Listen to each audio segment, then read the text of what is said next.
Ons het almal al gehoor van Jesus wat sê, dit is makliker vir 'n kameel om deur die oog van 'n naald te gaan, as vir 'n ryk man om in die koninkryk van God in te gaan. Ons het ook al die bekende Engelse woorde gehoor, money is the root of all evil. Ons het gehoor dat ons nie God en mammon kan dien nie, dat ons vir ons skatte in die hemel bymekaar moet maak en nie op aarde nie. En prys die Here vir al hierdie woorde en waarskuwings. Want die gevaar is daar, die boosheid lê en wag soos 'n hongerleeu om ons te verslind. Maar die vraag is die gevaar en die boosheid waarteen ons moet waak, die geld of rykdom self? In The Screwtape Letters van C.S. Lewis verduidelik Wormwood se oom, die senior duiwel Screwtape, aan Wormwood, die junior duiwel, die volgende oor plesier en dat dit deur God geskep is. Never forget that when we are dealing with any pleasure in its healthy and normal and satisfying form, we are, in a sense, on the enemy's ground. I know we have won many a soul through pleasure. All the same, it is his invention, not ours. He made the pleasures.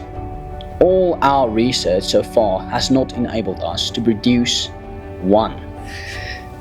All we can do is to encourage the humans to take the pleasures which our enemy has produced, at times or in ways or in degrees which he has forbidden.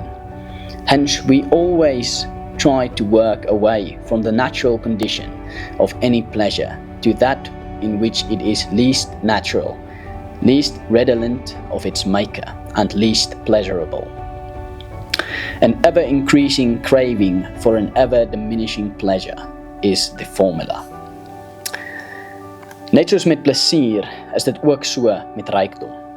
Goud is 'n middel in God se skepping en is goed, maar as dit verdraai of verkeerd aangewend word, kan die seën wat dit sou bring in 'n vloek verander.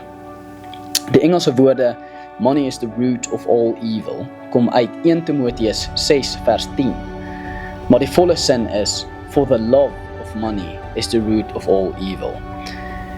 Dis nie die geld in sigself wat boos is nie, maar die liefde daarvoor. Praat die Bybel dan van geld as iets goeds? In Spreuke 15 vers 17 word vir ons gesê, liewer 'n porsie groente waar liefde by is, as 'n vetgevoerde bees en haat daarby. So wat sal dan die beste wees? Wel, 'n vetgevoerde bees en liefde daarby.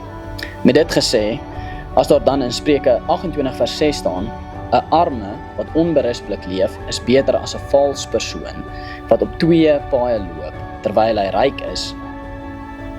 Wat sal daar die beste wees? Die beste sal wees 'n ryke wat onberispelik leef. Rykdom is 'n seën van die Here en om te werk daarvoor is goed. Geld maklik gemaak is geld maklik verloor. Maar as jy deur jou harde werk rykdom verkry, sal jy altyd deur meer ontvang. Die Here sê, hy sal die geslag wat hom vrees met 'n geweldige nageslag, met oorvloed en rykdom seën. Hy sê ook, as jy hom eer, sal jou skure vol word en jou parskype oorloop. Hoekom is daar dan soveel waarskuwings oor geld en rykdom? Dit gaan oor prioriteit.